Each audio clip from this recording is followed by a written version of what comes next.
Have you ever felt tired, but not from work? Not the kind of tired sleep fixes, the deeper kind. The kind that shows up when you wake up in the morning and think, here we go again. You're doing the things you're supposed to do, working, studying, trying, maybe even improving, but somehow, something feels heavy, like you're pushing a boulder that keeps rolling back down. And the strangest part? From the outside, your life might look completely normal. But inside your head, there's a quiet question that never really leaves. Why does everything feel harder than it should? Maybe you've asked yourself something like this before. Why is it so difficult to stay committed to anything? A goal, a routine, a plan you were once excited about. You start strong. Everyone does. Day 1 feels powerful. Day 3 still feels possible. Week 2, you're motivated. But then something shifts. You wake up one morning and the energy is gone. The excitement that once pushed you forward suddenly feels forced. And the voice in your head whispers something dangerous. Maybe this just isn't for me. Be honest for a second. Does that feel familiar? Because if it does, you're not broken. You're human. And the truth is, most people misunderstand what commitment actually is. They think commitment means discipline. They think it means pushing harder, grinding longer, being tougher than everyone else. But here's the strange twist nobody talks about.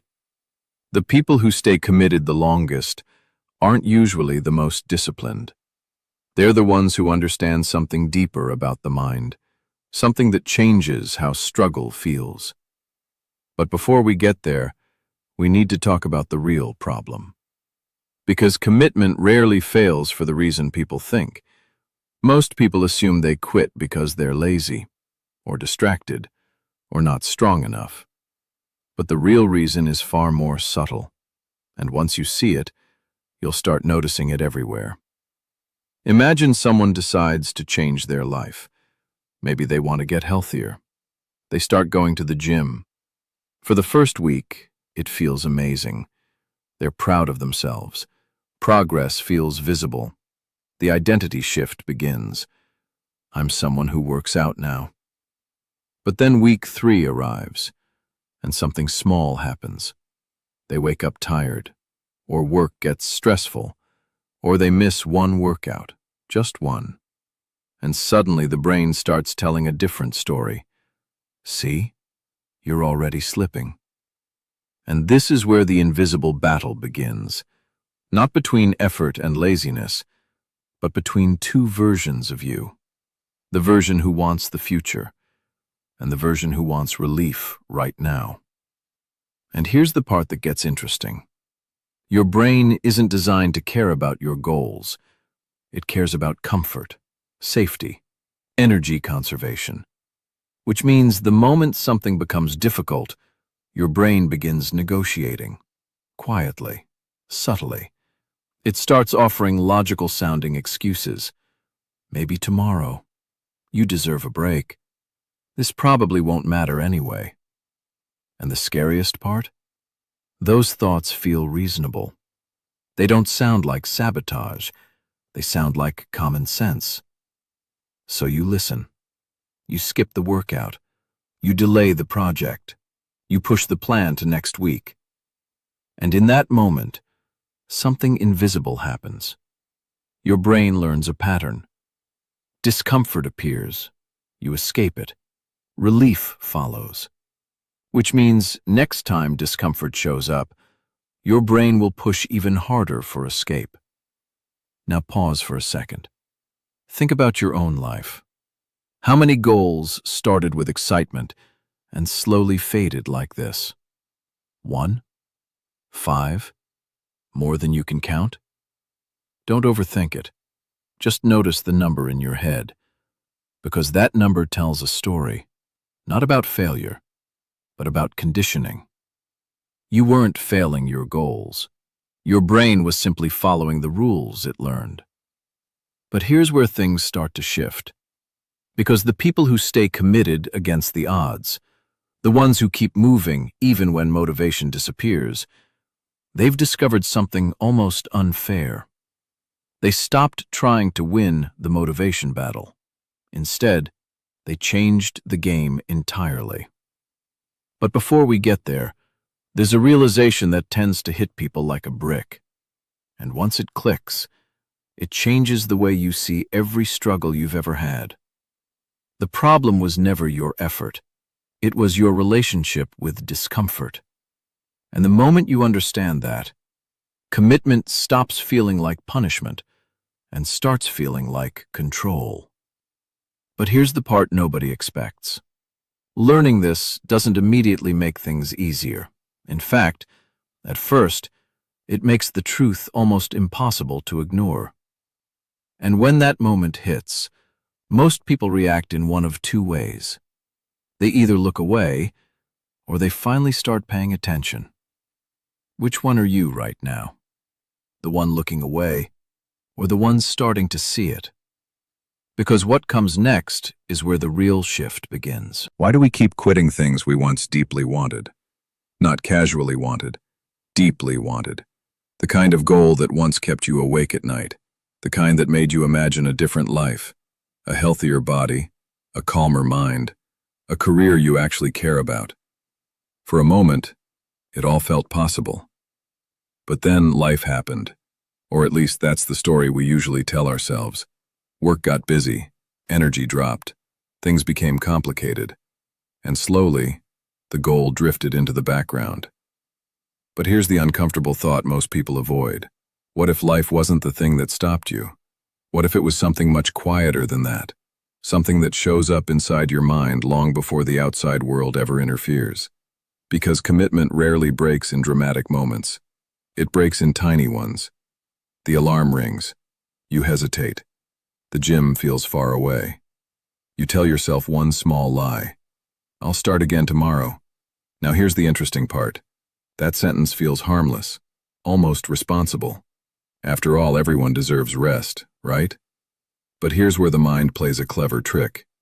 Your brain doesn't hear the intention to restart tomorrow. It only registers the escape today. And each escape makes the next one easier. Not because you're weak, but because your brain is efficient. It learns patterns quickly.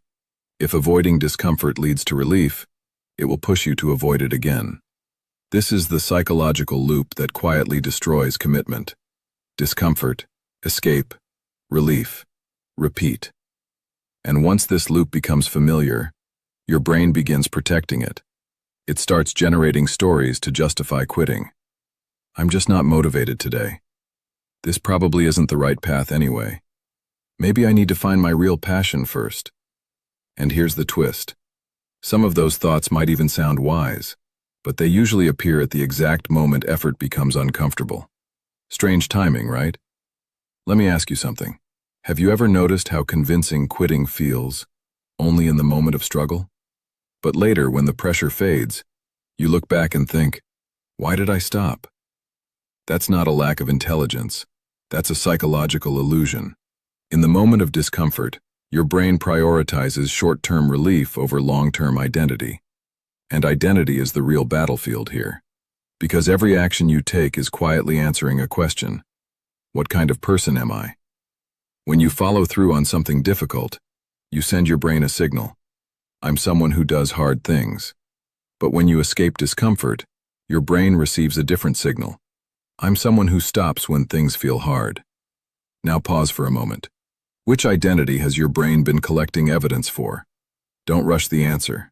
Just sit with it. Most people never think about this part. They focus on goals, plans, motivation. But identity, that's the hidden engine. Because once your brain believes you're the kind of person who quits, every new commitment starts with invisible resistance. You don't fully trust yourself. And that doubt shows up in subtle ways. You hesitate before starting. You look for perfect timing. You wait for the right mood. But here's the quiet truth. The people who stay committed against the odds, they don't trust their motivation either. In fact, they assume motivation will disappear. They expect it. And that changes everything. Because instead of asking, "How do I stay motivated?" they ask a much more powerful question. How do I keep going when motivation leaves? And the answer to that question leads to one of the most important psychological shifts you can make. But before we get there, there's something you need to see. Something most people miss completely. Motivation feels like the beginning of change, but it's actually the most fragile part of the entire process. Think about it. Motivation appears when things feel exciting, when the outcome feels new, when progress feels fast. But commitment? Commitment begins the moment motivation disappears. That's the moment where most people quietly step away. Not because they lack ambition, but because they misunderstand what persistence is supposed to feel like. They expect it to feel inspiring, but real commitment often feels ordinary, even boring, sometimes frustrating, sometimes slow, and occasionally pointless. That's the moment where the mind whispers its favorite question. Is this even worth it?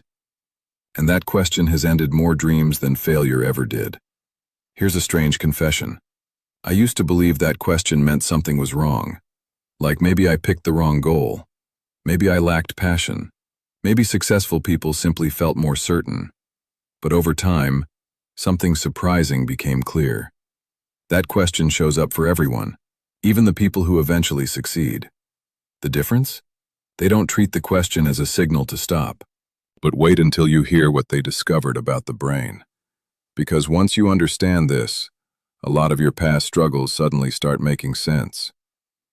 The human brain has a simple priority, not happiness, not success, not even fulfillment. Its top priority is survival. And for most of human history, survival meant something very specific. Avoid unnecessary effort, save energy, stay safe. Thousands of years ago, wasting energy could literally mean starvation. So the brain evolved a protective system. Anytime something feels difficult, uncertain, or uncomfortable, the brain raises a flag. Danger. Not real danger, but perceived danger. And that signal triggers resistance. Suddenly the task feels heavier. Your focus drifts. Your motivation disappears. Not because you're incapable, but because your brain believes it's protecting you. Here's the strange irony. The exact system that once kept humans alive now quietly sabotages long-term goals. Because modern goals require something ancient brains weren't designed for: delayed rewards. Going to the gym doesn't immediately make you healthier. Studying doesn't instantly make you successful. Building a business doesn't pay off tomorrow. But the brain prefers immediate outcomes, immediate comfort, immediate relief. So whenever effort appears without instant reward, the brain pushes back. That's why starting feels exciting, but continuing feels harder. The novelty fades, the reward feels distant, and the brain starts searching for easier options. Now here's where things get really interesting. Most people interpret that resistance as a sign, a signal that something is wrong. This shouldn't feel this hard. Maybe I'm not meant for this. But the people who stay committed see the exact same feeling, very differently. They recognize resistance as proof that the process is working. Think about that for a second. The discomfort most people interpret as failure, they interpret as progress. It's like lifting weights. If the muscles burn, it means they're being challenged. But imagine someone who had never exercised before. They might feel that burning sensation and panic. Something's wrong with my body. So they stop. But an experienced athlete recognizes the sensation immediately. That burn means growth. Mental discomfort works the same way. But here's the problem. No one teaches us that. So when mental resistance appears, we assume we're doing something wrong. Let me ask you something honestly. How many times have you quit something because it suddenly felt harder than expected? A new routine, a new habit, a personal goal. At first it felt exciting, then resistance appeared, and slowly the energy disappeared. If that's happened before, you're not alone. In fact, that's the default pattern for most people. But here's where the story begins to change. Because the individuals who stay committed against the odds, they eventually discover a mental shift that changes everything. Instead of asking, How do I avoid discomfort? They begin asking, how do I get better at experiencing it? That might sound subtle, but psychologically, it's massive. Because now discomfort is no longer the enemy. It becomes the training ground. And suddenly, every difficult moment means something different. When the alarm rings and you feel resistance, that's the moment the real work begins. When the project feels overwhelming, that's where commitment is built. When motivation disappears, that's where identity is shaped. Most people never stay long enough to experience that transformation. They leave the moment things feel heavy. But the people who stay start noticing something surprising. Discomfort loses its power, not immediately, but gradually. At first, the resistance feels intense, but the more often you move through it, the more familiar it becomes. And familiarity does something fascinating to the brain. It reduces fear. What once felt overwhelming becomes manageable. What once felt exhausting becomes routine. But here's the twist nobody expects. The hardest part isn't the effort itself. It's the moment right before you begin. That tiny gap between intention and action. The moment where your brain starts negotiating. Maybe later. Maybe tomorrow. Maybe when you feel ready. And this is where committed people develop a secret weapon. Not more motivation, not superhuman discipline. Something much simpler. They stop negotiating.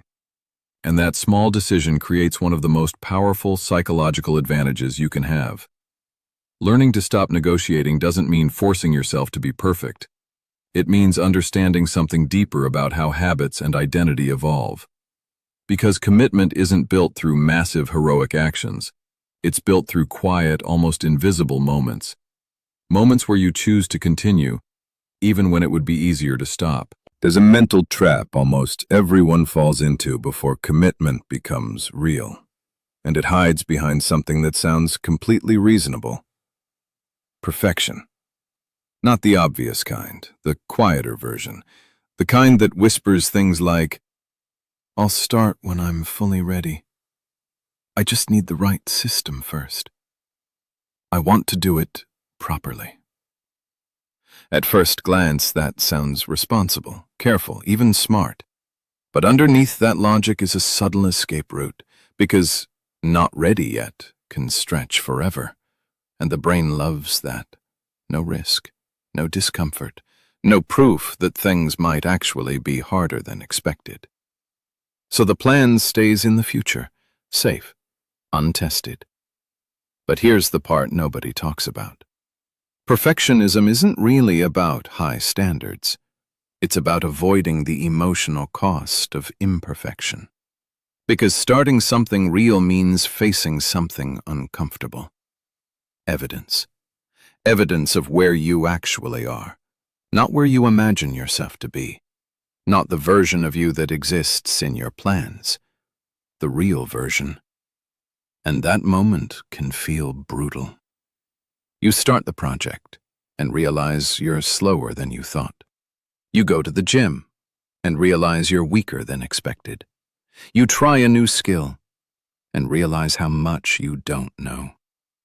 For a lot of people, that gap between expectation and reality feels like failure. So the brain tries to protect the ego. It says something comforting. This just isn't the right time. But here's a strange realization that hits people who stay committed long enough. The gap is the whole point. Growth only exists inside that uncomfortable space. Without it, nothing changes. But here's where things get even more interesting. Because the brain slowly begins to adapt to whatever identity you reinforce.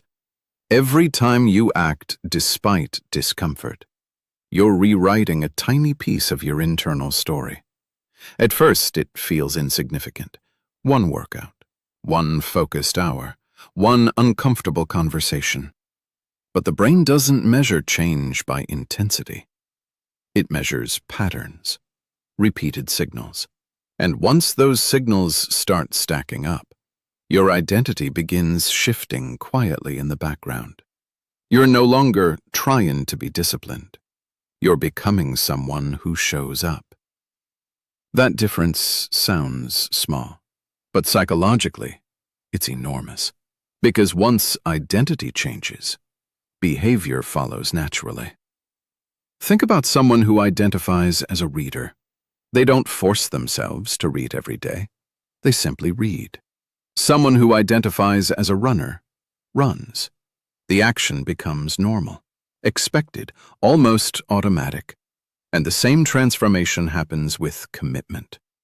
At first, continuing feels like effort, but over time, it becomes part of who you are.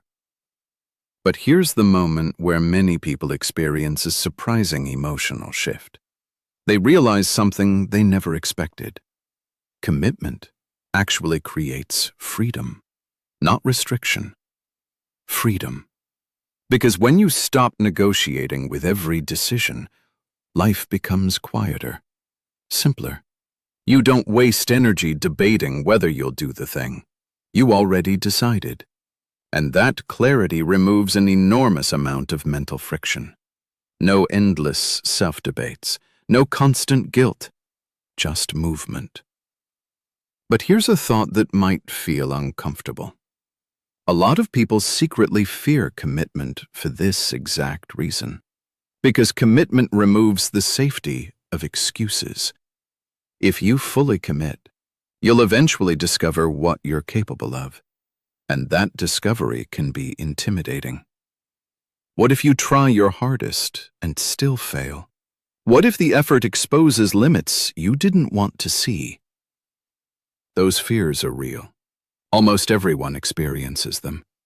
But here's the strange paradox. Avoiding commitment doesn't remove those fears. It just replaces them with a different one. Regret.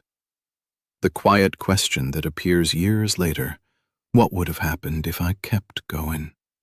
That question lingers much longer than temporary discomfort ever does.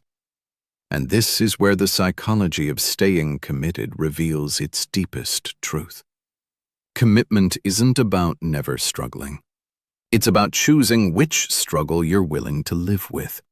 The discomfort of effort today, or the discomfort of wondering later. And once that realization lands, something inside you usually shifts. Because suddenly the decision becomes clearer, not easier, but clearer. The next time resistance appears, you'll recognize it. The negotiation, the excuses, the pull toward comfort. And in that moment, you'll understand something most people never notice. That moment is the fork in the road. The quiet point where identity is decided. The version of you who walks away, or the version of you who continues. And here's the part worth remembering. You don't need a perfect streak. You don't need endless motivation. And if this hit home, don't just scroll.